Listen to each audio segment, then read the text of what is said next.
Quand une ville tombe, ce sont des centaines de milliers de vies qui basculent en un instant. Dans l'est de la République démocratique du Congo, la prise de la ville d'Uvira a déclenché une crise humanitaire et sécuritaire absolument fulgurante. Aujourd'hui, on va décortiquer ensemble les faits pour vraiment comprendre ce drame qui se joue souvent loin des gros titres. Pour bien saisir l'ampleur du choc, commençons par ce chiffre, plus de 200 000. C'est le nombre de personnes qui ont dû tout abandonner, tout laisser derrière elles en l'espace de quelques jours seulement. C'est une vague humaine, soudaine, massive, qui nous montre à quel point les combats ont été intenses. Et derrière ce chiffre immense, il y a des tragédies personnelles. Ce témoignage d'une réfugiée au Burundi met des mots terribles sur ce désespoir. Les enfants demandent de la nourriture aux parents, alors qu'il n'y en a pas. C'est l'épuisement total, c'est la faim, c'est la détresse de familles entières qui se retrouvent prises au piège. Alors la question, c'est comment en est-on arrivé là ? Pour le comprendre, il faut revenir au point de départ. Cette crise, elle a une étincelle bien précise, c'est la chute de la ville d'Uvira aux mains des rebelles du M23. Le coût humain de cette offensive est tout simplement effroyable.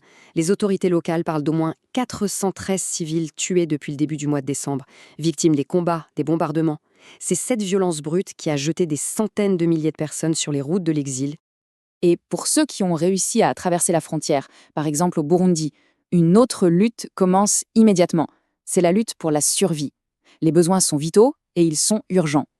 Il faut des tentes pour s'abriter de la pluie qui arrive, il faut de l'eau potable pour éviter des maladies comme le choléra, et bien sûr, de la nourriture et des soins de base. Le vrai problème, c'est que la réponse internationale, elle n'est pas du tout à la hauteur. L'écart entre les besoins et les moyens est critique. Regardez, sur les 76 millions de dollars jugés nécessaires au Burundi, à peine 40% ont été financés. C'est un manque abyssal qui laisse des milliers de personnes sans l'aide la plus élémentaire. Pendant que des milliers de personnes fuient, quelle est la situation pour celles et ceux qui sont restés ? On va maintenant voir ce qui se passe à l'intérieur d'Uvira pour se rendre compte de ce à quoi ressemble la vie sous le contrôle des rebelles. L'atmosphère, c'est l'angoisse et l'incertitude. La vie s'est pratiquement arrêtée. Les marchés, les écoles, tout est fermé. Les habitants restent cloîtrés chez eux et entendent des tirs de temps en temps. Les rebelles tiennent les points stratégiques. Et puis, il y a la peur d'une dégradation des services de base. Surtout quand on voit ce qui s'est passé à Goma, où la gratuité des soins de maternité a été supprimée, ce qui met en danger des milliers de femmes. Bon, mais alors qui combat qui exactement ? Pour y voir un peu plus clair, il faut identifier les différentes forces qui sont en présence dans ce conflit qui est, on va le voir, assez complexe. Au cœur de l'offensive, on trouve donc le M23, le mouvement du 23 mars. C'est le groupe rebelle qui a pris la ville et qui est accusé d'être soutenu par le Rwanda. En phase 2, il y a l'armée officielle du pays, les FARDC. Mais en réalité, la situation est bien plus complexe que ça. D'un côté, le M23 est accusé d'être aidé par le Rwanda voisin.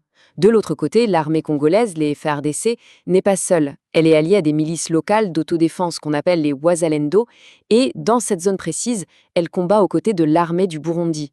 On assiste donc à une véritable internationalisation du conflit directement sur le sol congolais. Inévitablement, cette guerre sur le terrain, elle se prolonge sur la scène diplomatique. Et là, c'est un jeu d'accusations où chaque camp se renvoie la responsabilité.